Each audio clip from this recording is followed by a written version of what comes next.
Bonjour, alors aujourd'hui on va parler des threads et plus généralement de la programmation asynchrone, hein. Les threads, c'est quoi les threads? Donc pour rappel on en a parlé en OS, hein, le threads, son nom vient du fil d'exécution. Donc l'idée c'est que normalement on a un processus où on a toutes ses ressources et on a un fil d'exécution. Mais dans programmation moderne on a ce qu'on appelle les threads, c'est-à-dire que pour une même zone mémoire, des mêmes ressources, des variables, des attributs partagés, on peut faire tourner des codes en parallèle qui ont accès à la mémoire. Donc ça a plein d'applications pratiques, hein. Par exemple, ça permet de simplifier la conception de certains logiciels, hein. Donc on imagine par exemple un serveur web, hein. On peut avoir un cache qui est partagé entre les différents threads. Si on voulait faire ça avec des processus, il faudrait faire de la communication interprocessus, ce serait très compliqué.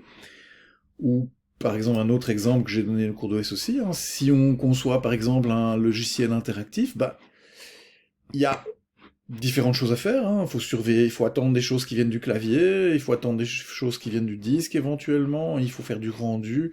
C'est plus simple à penser si on fait un thread par, on va dire, concern, par tâche.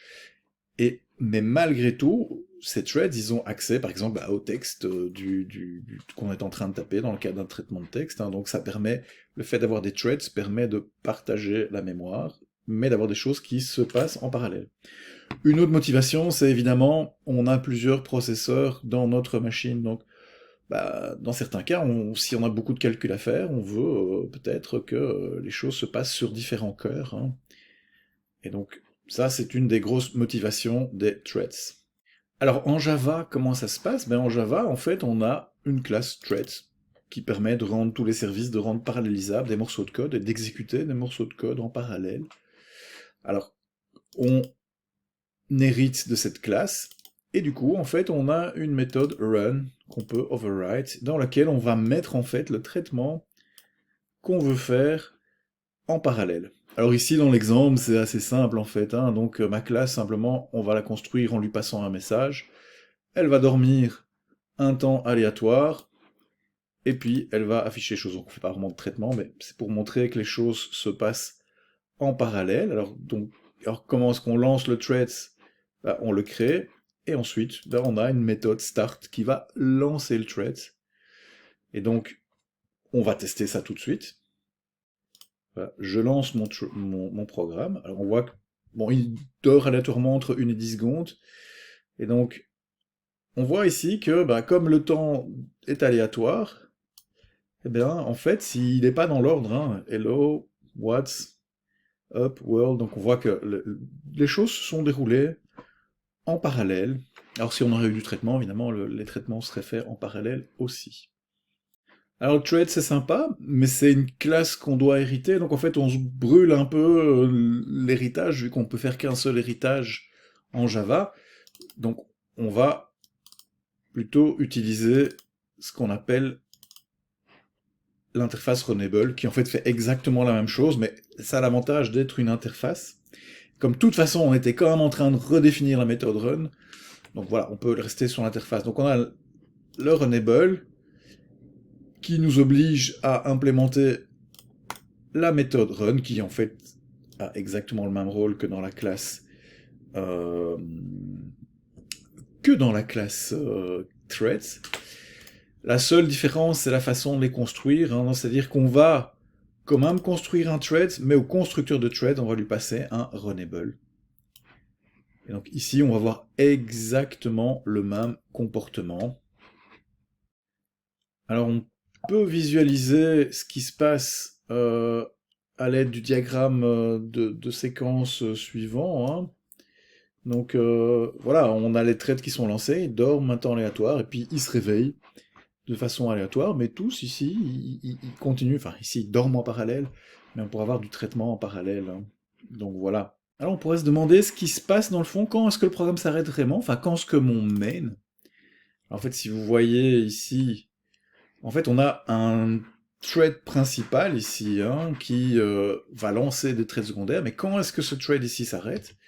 Alors on va simplement faire ici fin du programme. Je rajoute un petit fin du programme pour voir quand est-ce que ce programme s'arrête. Je vais le lancer. Voilà. Et je vois en fait que il s'arrête directement. Il n'attend pas la fin des autres threads pour s'arrêter. Alors, parfois on a quand même envie de se dire, ok, ces trucs, ils sont en train de faire des choses, on a peut-être besoin des résultats de ce qui se passe. On a peut-être envie de s'arrêter uniquement quand ils ont tous fini. Alors, il existe une méthode dans les threads qui s'appelle join. Alors, si je fais join, ici, boum. Eh bien, ce que ça aura comme effet, c'est d'attendre que le thread 1 se termine. Donc si je veux attendre que tous les threads se terminent, je vais faire thread.join, hein, hop là, de tous les threads. Allons-y, gaiement. Voilà, alors on voit qu'il y a une petite erreur. Hein. On va tout de suite voir ce qu'il nous dit comme erreur.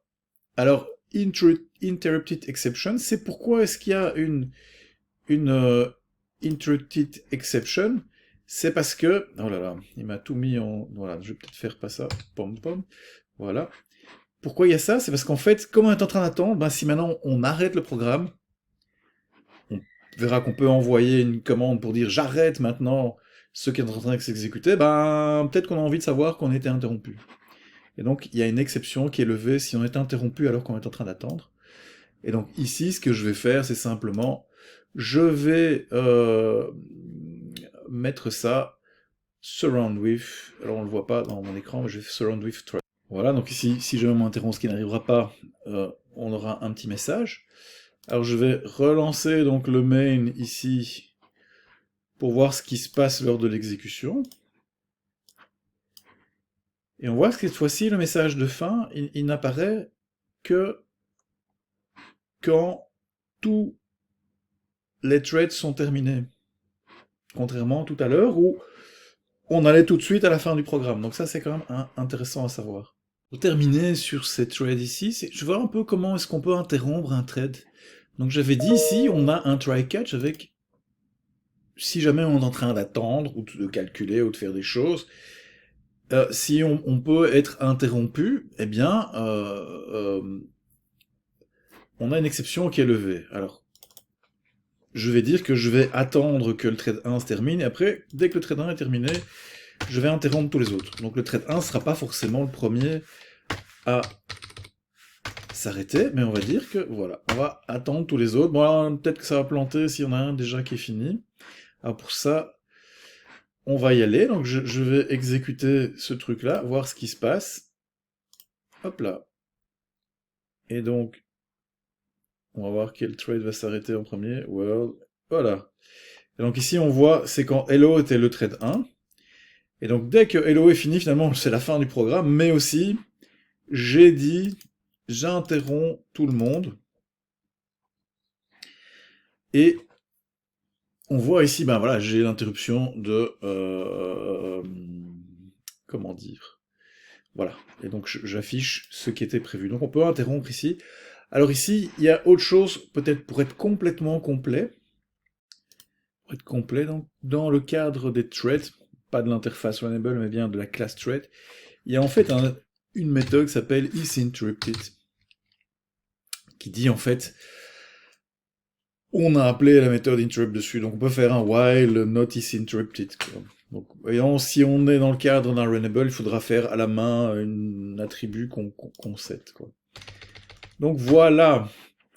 Alors, pour conclure, donc les runnables ou les threads, hein, donc ici on va faire, voilà, on a une interface, on implémente la méthode run, et pour lancer ça, on va faire, donc dans le runnable, hein, je veux dire, boum, on implémente l'interface runnable, on implémente la méthode run, et on crée un thread dans lequel on passe le runnable, et on fait start. Pour commencer, si on veut attendre un thread, on fait thread.join, donc ça veut dire que je vais attendre que ce thread-là soit terminé, donc le thread sur lequel je fais cet appel est bloqué le temps de l'attente. On peut aussi interrompre un thread si ça dure trop longtemps avec la méthode interrupt, qui provoquera une exception, donc si on est coincé, sur une attente. Voilà. Suite au prochain épisode.